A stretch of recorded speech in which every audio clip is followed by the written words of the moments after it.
Hello વિદ્યાર્થી મિત્રો, કેમ છો? ચલો, લાસ્ટ વિડિયો લેસનમાં આપણે દાખલાઓ જોઈ લીધા. આજે પણ એકાદ બે દાખલો બાકી છે તે આપણે જોઈ લઈશું અને પછી થિયરી પર જઈશું. તો આજના વિડિયો લેસનમાં જે પહેલો દાખલો આપણે જોવાના છે તે સ્વાધ્યાયનો દાખલો છે અને એ દાખલો છે સ્વાધ્યાયનો 5.11 નો દાખલો. રકમ બરાબર સમજજો. એક વ્યક્તિ હતી ગોળ તળિયાવાળા જંબુમાં 27°C તાપમાને પ્રક્રિયા મિશ્રણ ઉમેરવાનું ભૂલી ગયો, પરંતુ તેને અથવા તેણીએ ફ્લાસ્કને જ્યોત ઉપર મૂક્યો. થોડા સમય ગયા બાદ તેને તેની ભૂલનું જ્ઞાન લાગ્યું અને પાયરોમીટરની મદદથી ફ્લાસ્કનું તાપમાન મળ્યું તો 477°C જણાવ્યું. તો હવાનો કેટલો ભાગ તેમાંથી બહાર નીકળી ગયો હશે? તો જરાક રકમને સમજીએ. એક વિદ્યાર્થી હતો, પ્રયોગ કરતો હતો. એના માટે એને ગોળ તળિયાવાળું જંબુ લીધું. એમાં ઊંડાના તાપમાન એટલે કે 27°C તાપમાને પ્રક્રિયા મિશ્રણ જે ઉમેરવાનું હતું તે ભૂલી ગયો. તે સમયે છે શરૂઆતમાં જ ભૂલી ગયો અને ફ્લાસ્કને જ્યોત ઉપર મૂકી દીધો, ગરમ કરવા માટે મૂકી દીધો. એટલે ગરમ થયા કર્યો અને આપણને ખબર ગરમ થાય એટલે ફ્લાસ્કમાં રહેલી હવા બાષ્પ બહાર નીકળતી જાય. થોડા સમય થઈ ગયો પછી એને કોઈને પોતાનું ભૂલનું ભાન થયું. હાય મેં તો પ્રક્રિયા મિશ્રણ ઉમેરવાનું જ ભૂલી ગયો અને ત્યાંનું તાપમાન થઈ ગયેલું પાયરોમીટરની મદદથી માપેલું તો 477 થઈ ગયેલું. 27 થી ડાયરેક્ટ 477 પહોંચી ગયેલું તાપમાન, 477°C. ત્યાં લગીને ભૂલ જ ખબર જ નહીં પડી અને પછી યાદ આવ્યું હાય પેલું પ્રક્રિયા મિશ્રણ ઉમેરવાનું તો ભૂલી જ ગયો. તો હવે આપણે શીખવાનું છે કે હવાનો કેટલો અંશ બહાર નીકળી ગયો હશે. કારણ કે ગરમ કરવા મૂકેલો 27°C થી 477° સુધી ગરમ થયા ગયો, ત્યાં સુધી અંદરની બધી હવા એ બહાર નીકળતી જ ગઈ. ને પછી પ્રક્રિયા મિશ્રણ ઉમેરવાનું ભાન થયું એને. તો આપણે શોધવાનું છે કેટલો ભાગ બહાર નીકળી ગયો હશે. તો ચાલો શરૂઆત કરીએ દાખલાની. તો પહેલું એક તાપમાન આપેલું છે આપણને T1.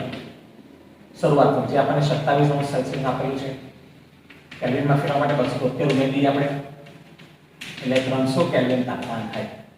પછી પાછું બીજું તાપમાન આવ્યું છે જ્યારે ખબર પડી ભૂલનું ભાન થયું કે 477°C આપ્યું છે. ચલો એમાં 273 ઉમેરી એટલે 477 વત્તા 273 એટલે તમારો કેલ્વિન આવશે 750. ચલો હવે શરૂઆતમાં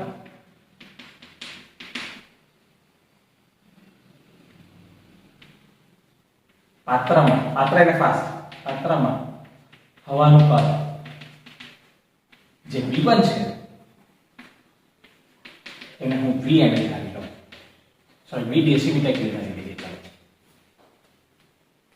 શરૂઆતનું જે ફ્લાસ્ક છે પાત્ર છે તેમાં હવાનું કદ જે હોય શરૂઆતમાં 27°C તાપમાને તે આપણે કેટલું ધારી લીધું? V ડેસીમીટર કે. અંતમાં પાત્રમાં હવાનું કદ V2 જે કેટલા તાપમાને હશે? 750 કેલ્વિન તાપમાને, જે આપણે શોધવાનું છે. બરાબર? એટલે જે T1 એટલે તાપમાન 300 કેલ્વિન તાપમાને જે કદ છે તે V ધારી લીધું અને 750 આપણે શોધવાનું. તો જો બે વારનું તાપમાન ને બે વારનું કદ એટલે આપણે ચાર્લ્સનો નિયમ યાદ કરવો પડે. ચાર્લ્સના નિયમનું ગાણિતિક સૂત્ર યાદ કરવું પડે. આપણે દાખલાના રૂપમાં લખાવ્યું છે V1/T1 બરાબર V2/T2. તો આ સૂત્ર આપણી પાસે છે જ. બરાબર? ચલો કરતા આપણે V2 લખવાનું છે. તો V2 બરાબર V1T2 છેદમાં T1. V1 V ગુણ્યા T2 750 અને T1 છે 300.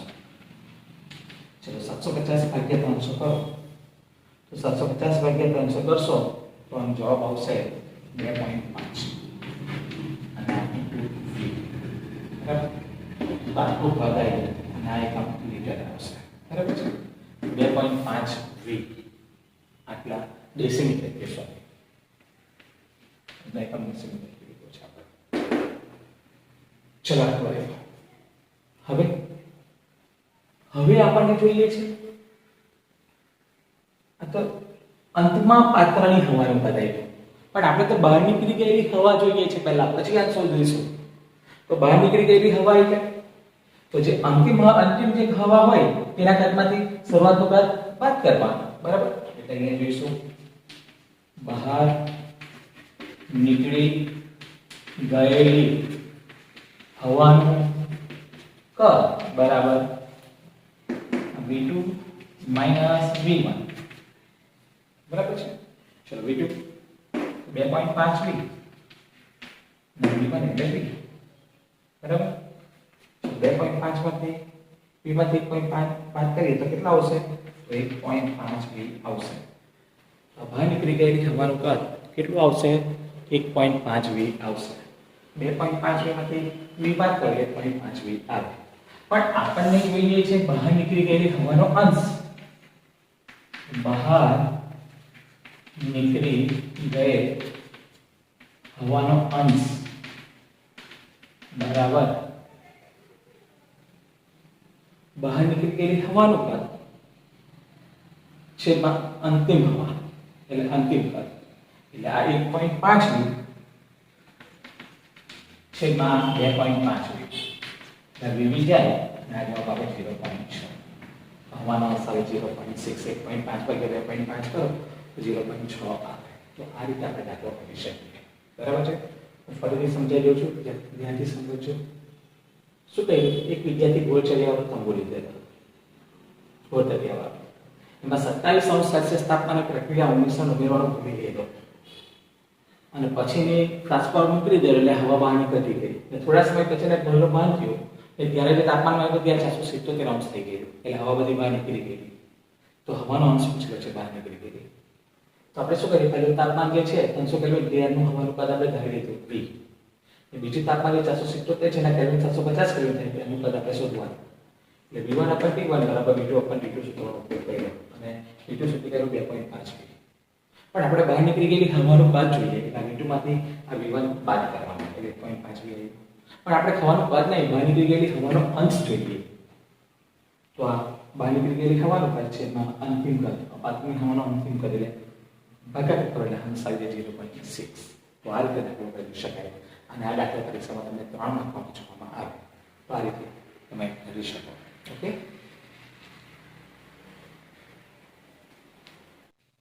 ચલો નેક્સ્ટ અધ્યાયનો પ્રશ્ન એકમ પર આધારિત છે. પ્રશ્ન જોઈ લઈએ. સ્વાધ્યાયનો 5.20 પ્રશ્ન છે pv²t²/n રાશિ માટે SI એકમ શું હશે?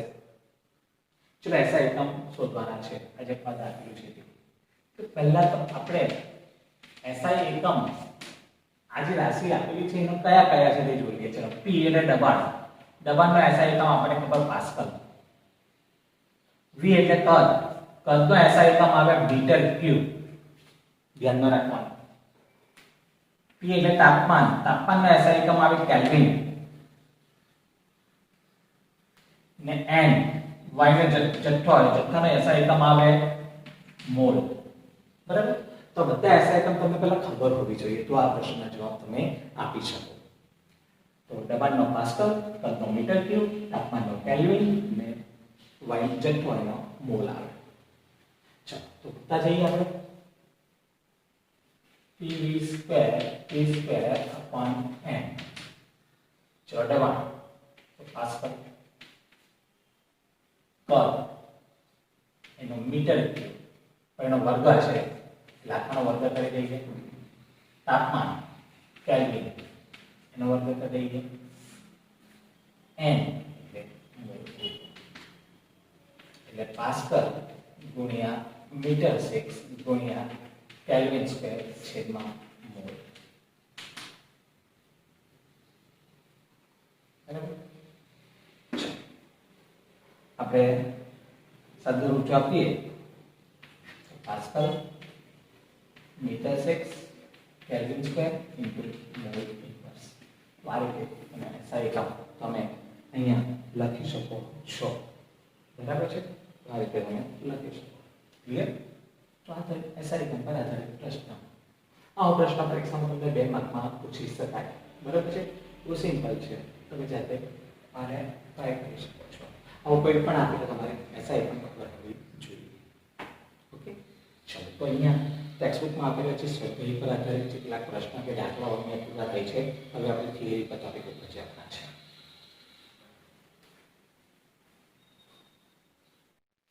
ચલો, સ્વાધ્યાયનો એક પ્રશ્ન આપણો બાકી રહી ગયો હતો તે જોઈ લઈએ.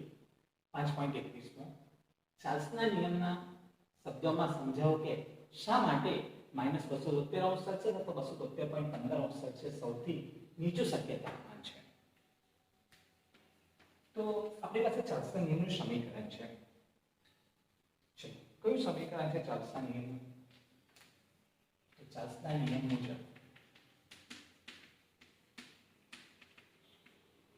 VT બરાબર V0 273.15 T છેદમાં 273.15.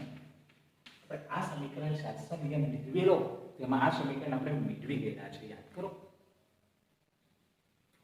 ચાલો, આપણે કેટલું તાપમાન લેવું છે? તો T બરાબર -273.15 તાપમાન આપણે અહીંયા મૂકવાનું છે આ સમીકરણમાં. આ સમીકરણમાં બરાબર.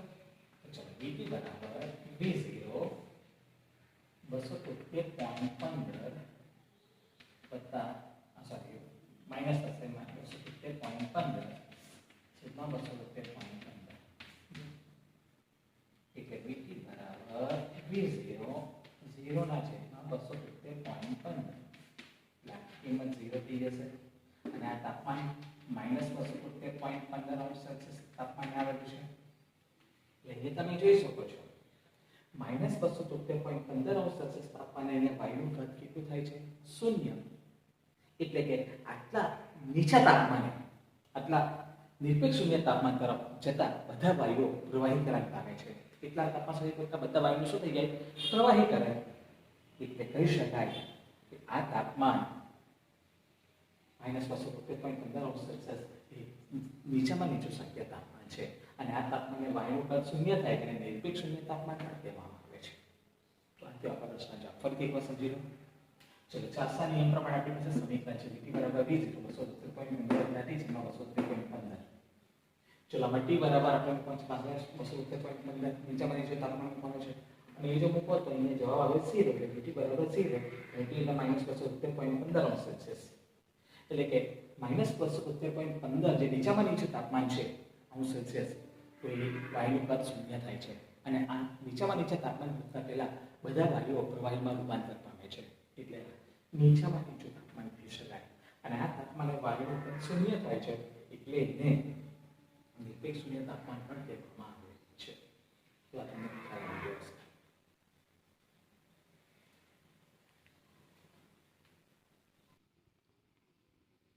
ચલો, હવે આપણે થિયરિકલ ટોપિક ઉપર જવાના છે જે તમારી સ્ક્રીન પર જોઈ શકો છો. ગતિજ આણ્વીયવાદની ધારણાઓ.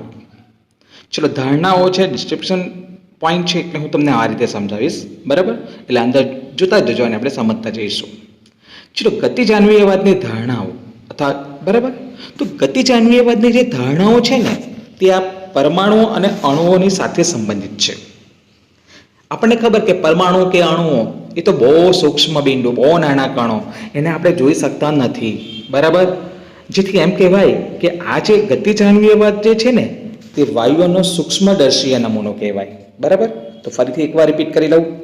ગતિજ આણ્વીયવાદની ધારણાઓ જે પરમાણુ અને અણુ સાથે સંબંધિત છે અને પરમાણુ કે અણુ નાના કણો, સૂક્ષ્મ કણો જેને આપણે જોઈ શકતા નથી, એટલે કહેવાય કે ગતિજ આણ્વીયવાદ તે વાયુઓનો સૂક્ષ્મદર્શીય નમૂનો કહેવાય. એટલે ઘણીવાર એમ પણ પૂછે કે વાયુના સૂક્ષ્મદર્શીય નમૂનાની ધારણાઓ જણાવો તો પણ તમે આ બધો લખી શકો. ચલો, તો અહીંયા કેટલાક હેડિંગ પોઈન્ટ આપેલા છે, આપણે એ જ યાદ રાખવાના છે, બરાબર છે? છતાં પણ આપણે જ્યાં સમજી જઈશું પણ પછી યાદ રાખવાના છે ઉપરના જે પોઈન્ટ છે તે જ યાદ રાખવાના છે. ચલો, એમાં પહેલો પોઈન્ટ છે વાયુ સંકોચનીય બિંદુ દળો છે. સંકોચનીય અને બિંદુ દળો છે, બરાબર? તો આપણને ખબર વાયુના એક સરખો કણો મોટી સંખ્યા ધરાવે છે. આપણે કોઈ પણ હાઇડ્રોજન વાયુ લઈએ, બરાબર, H2 ગેસ લઈએ તો એમાં H2 ઘણા બધા અણુઓ આવેલા હોય. N2 વાયુ લઉં તો એમાં ઘણા બધા N2 અણુઓ આવેલા હોય, બરાબર. એટલે વાયુના એક સરખા કણોની મોટી સંખ્યા ધરાવે. N2 વાયુમાં ઘણા બધા Nના પરમાણુ કે ઘણા બધા N2ના અણુ આવેલા હોય છે. હવે આ બધા કણો ખૂબ જ નાના હોય, આપણને ખબર, અણુ કે પરમાણુ હોય એટલે નાના હોય અને એક સરેરાશ એકબીજાથી અલગ અલગ હોય. આ કારણથી એનું કદ તેઓની વચ્ચે જે ખાલી અવકાશ હોય ને એની સરખામણીમાં નગણ્ય બરાબર હોય. કારણ કે આપણને ખબર, વાયુમાં કણો કણો વચ્ચે અંતર વધારે હોય એટલે એનું જે કદ છે એની વચ્ચેની જે જગ્યા હોય ને તેની સરખામણીમાં નગણ્ય બરાબર હોય. એટલે આ વાયુમાં રહેલા અણુ કે પરમાણુને બિંદુ ઢાળો તરીકે ગણવામાં આવે. બરાબર. એટલે આ વાયુ માટેની આ ધારણા જે વાયુને ખૂબ જ સંકોચનીયતાને સમજાવે છે. તો મુદ્દો ખાલી યાદ રાખો, વાયુ ખૂબ જ સંકોચનીય અને બિંદુદારો છે. તો ફરીથી વાયુના એક સરખા કણો મોટી સંખ્યા ધરાવે અને આ બધા કણો ખૂબ જ નાના અને એકબીજાથી અલગ હોય છે. અને આ કારણથી તેનું કદ એમની વચ્ચેની જે ખાલી અવકાશની સરખામણી હોય તેની સરખામણીમાં નગણ્ય બરાબર હોય. અને આ વાયુના અણુ કે પરમાણુ તેને બિંદુદારો તરીકે ગણવામાં આવે, જે વાયુઓ માટેની આ ધારણા જે વાયુઓની ખૂબ જ સંકોચનીયતાને સમજાવે છે. ચલો બીજા મુદ્દા પર જોઈશું. વાયુ વિસ્તરણ પામીને અવકાશ મેળવે. તો આપણને બધાને ખબર છે કે વાયુમાં રહેલા જે અણુઓ હોય કે અથવા કણો હોય ને એની વચ્ચે અપાકર્ષણ નહીં હોય સામાન્ય તાપમાનના દબાણે. બરાબર. અને આ ધારણા આપણે આ હકીકતને ટેકો આપે છે કે વાયુઓ વિસ્તરી શકે, કારણ કે અપાકર્ષણ કોઈ પણ પ્રકારનું આકર્ષણ નથી એની વચ્ચે. આકર્ષણ નથી એટલે નજીક નથી આવતા એટલે દૂર જવાના, એટલે અપાકર્ષણ એટલે વિસ્તરણ પામવાના અને એનો પોતાનો મળતો અવકાશ લઈ લે. તો ફરીથી વાયુ વિસ્તરણ પામીને અવકાશ મેળવે એટલે સામાન્ય તાપમાન દબાણે વાયુના કણોની વચ્ચે કોઈ આકર્ષણ બળ નથી હોતું. અને આ ધારણા આપણને ટેકો આપે છે કે વાયુ વિસ્તરી શકે છે અને એનો મળતો અવકાશ મેળવી લેતો હોય છે. બરાબર છે. ચલો આગલા મુદ્દા ઉપર જઈશું આપણે. સ્થાયી વાયુ અણુના ચોક્કસ આકારના હોય છે. સ્થાયી વાયુના અણુ ચોક્કસ આકારના હોય છે. ચલો વાયુના કણોની લાક્ષણિકતા છે એના કણો હંમેશા સતત અસ્તવ્યસ્ત ગતિ કરતા જ હોય. બરાબર. પણ જ્યારે વાયુના કણો ગતિમાં ન હોય ને ત્યારે કોઈ ચોક્કસ જગ્યાએ હોય ત્યારે તે વાયુ ચોક્કસ આકારમાં હોય છે અને પણ એ આકાર જોઈ શકાતો નથી. એટલે ફરીથી સ્થાયી વાયુ અણુનો ચોક્કસ આકારના હોય છે. બરાબર છે. તો આ વાયુના કણો આપણને ખબર કે સતત અસ્તવ્યસ્ત ગતિમાં હોય. જ્યારે વાયુ કણો ગતિમાં ન હોય, બરાબર, ત્યારે કોઈ ચોક્કસ જગ્યા હોય ત્યારે ચોક્કસ આકાર ધરાવતા હોય છે અને આ આકાર જોઈ શકાતો નથી. ચાલો નેક્સ્ટ. વાયુ દબાણ ધરાવે. વાયુના કણો જે સીધી લીટીમાં શક્ય હોય એટલી બધી દિશામાં અસ્તવ્યસ્ત ગતિ કરતા જ હોય છે. અને ગતિ કરતાં એકબીજા સાથે હળાય, પાત્રની દિવાલ સાથે હળાય, પણ પાત્રની દિવાલ સાથેની હળામણમાં એનું દબાણ નક્કી થઈ જતું હોય છે. એટલે ફરીથી વાયુ દબાણ ધરાવે છે. ફરીથી વાયુના કણો સીધી લીટીમાં શક્ય એટલી બધી દિશામાં અસ્તવ્યસ્ત ગતિ કરતા જ હોય છે. ગતિ દરમિયાન એકબીજા સાથે કે પછી પાત્રની દિવાલ સાથે હળાય. અને આમ વાયુના કણો પાત્રની સાથે જ્યારે હળાય તો એ હળામણમાં એનું વાયુનું દબાણ નક્કી થતું હોય છે. ચલો વાયુના અણુ હળાય પણ વાયુની વ્યક્તિગત ઉર્જાનો સરવાળો બદલાતો નથી. ચલો સમજીએ. આ વાયુની અહડામણ છે ને તે સંપૂર્ણપણે સ્થિતિસ્થાપક હોય. બરાબર. અહડામણ પહેલાંની અને અહડામણ પછીની કુલ ઉર્જા સરખી હોય. હવે જ્યારે વાયુના અણુ અહડાય ને ત્યારે ઉર્જાનો વિનિમય થાય. બરાબર. એક વાયુ બીજા વાયુ અહડાય તો પોતાની ઉર્જા બીજાને આપી દે. બરાબર. એટલે વ્યક્તિગત ઉર્જા બદલાય પણ વ્યક્તિગત ઉર્જાનો સરવાળો અચળ રહે, એટલે કુલ ઉર્જા અચળ જ રહે. બરાબર. દાખલા તરીકે કોઈ બે વ્યક્તિ, એક વ્યક્તિ દોડતો આવીને સ્થિર વ્યક્તિ સાથે હળાય તો શું થશે?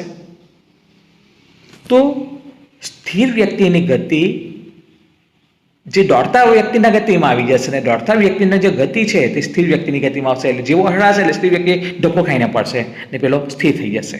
બરાબર છે. એટલે કહેવાનો મતલબ જ્યારે હળાતા અણુઓ વચ્ચે ઉર્જાનો વિનિમય થાય, બરાબર, વ્યક્તિગત ઉર્જા બદલાય પણ વ્યક્તિગત ઉર્જાનો સરવાળો અચળ રહે. એટલે ફરીથી વાયુનો અણુ અહડાય તો વાયુની વ્યક્તિગત ઉર્જાનો સરવાળો બદલાતો નથી, કારણ કે વાયુનું અહડામણ સંપૂર્ણ સ્થિતિસ્થાપક હોય. અહડામણ પહેલાંની અને અહડામણ પછીની કુલ ઉર્જા તો સરખી જ રહેવાની. અહડામણ અણુ વચ્ચે ઉર્જાનો વિનિમય થાય પણ વ્યક્તિગત ઉર્જા બદલાતી નથી, એટલે વ્યક્તિગત ઉર્જાનો સરવાળો અચળ રહે. હા, ગતિ ઉર્જામાં ઘટાડો થાય ને, ગતિ બંધ થઈ જાય ને તો વાયુના અણુઓ નીચે તળિયે બેસી જશે. અને આ આપણી અવલોકિત કરેલી માહિતી કરતાં આ વસ્તુ વિરુદ્ધ થઈ શકે. ઓકે, આગળ વધીએ.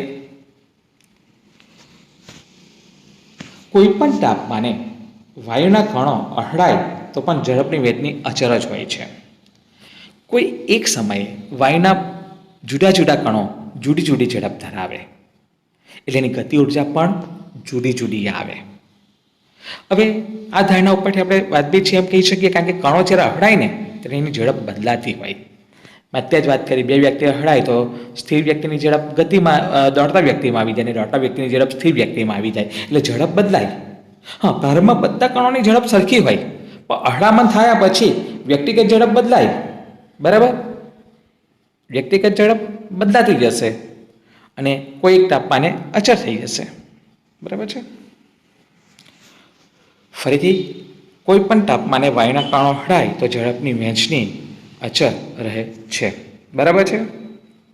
ચલો સમજીએ કે કોઈ એક સમયે વાયુના કણો જુદી જુદી ઝડપ હોય, ગતિ પણ જુદી જુદી હોય. જ્યારે કણો અહડાય તેની ઝડપ બદલાય. કણોની પ્રારંભની ઝડપ સરખી હોય, પણ અહડાય ત્યારે વ્યક્તિગત ઝડપ બદલાય છે અને ઝડપની વહેંચણી કોઈ એક તાપમાને અચર હોય છે. ચલો આગળ જઈશું. વાયુને ગરમ કરો ને તો ગતિ ઉર્જાના અહડામણ અને દબાણ વધે. તો અણુને બદલાતી ઝડપ હોય તો અણુની બદલાતી ગતિ ઉર્જા પણ હોવી જોઈએ. તો એના માટે સરેરાશ ગતિ ઉર્જાનો વિચાર કરવો પડે. સરેરાશ ગતિ ઉર્જાવાદમાં એમ કહેવામાં આવેલું છે કે વાયુના અણુઓ સરેરાશ ગતિ ઉર્જા નિરપેક્ષ તાપમાનના સમપ્રમાણમાં હોય. યાદ રાખજો, એટલે વાયુની સરેરાશ ગતિ ઉર્જા નિરપેક્ષ તાપમાનના સમપ્રમાણમાં છે. ચલો અચર કદનો આપણે વાયુ લઈએ, એને ગરમ કરો. ગરમ કરો એટલે તાપમાન વધશે, એટલે દબાણ વધશે ચાર્લ્સના નિયમ પ્રમાણે. બરાબર, ગેલ્યુસેકના નિયમ પ્રમાણે. એટલે અચર કદના વાયુને બરાબર ગરમ કરો, તાપમાન વધારો એટલે દબાણ વધે. અને વાયુને ગરમ કરો એટલે કણોની ગતિ ઉર્જા પણ વધે. ગતિ ઉર્જા વધે એટલે એ વાયુના અણુ પાત્રની દિવાલ સાથે અહડાય એટલે દબાણ પણ વધે. બરાબર, એટલે અહીંયા આપણે સમજી શકાય. ફરીથી, વાયુને ગરમ કરો તો ગતિ ઉર્જા, અહડામણ અને દબાણ વધાય છે. જો અણુની બદલાતી ઝડપ હોય તો એની ગતિ ઉર્જા પણ બદલાતી હોવી જોઈએ. તો એના માટે સરેરાશ ગતિ ઉર્જાનો વિચાર કરવો પડે. એ સરેરાશ ગતિ ઉર્જાવાદમાં એમ ધારવામાં આવેલું છે કે વાયુના અણુઓની સરેરાશ ગતિ ઉર્જા તેના નિરપેક્ષ તાપમાનના સમપ્રમાણમાં હોય છે. ચલો આપણે નોંધીએ કે અચર કદનો વાયુ લઈએ, એને ગરમ કરો, તાપમાન વધારો તો દબાણ વધશે. ગરમ કરો તો એની ગતિ ઉર્જા પણ વધશે અને ગતિ ઉર્જા વધે એટલે પાત્રની દિવાલ સાથે અહડાય એટલે દબાણ ઉત્પન્ન કરે એટલે દબાણ પણ વધે. તો બધી જે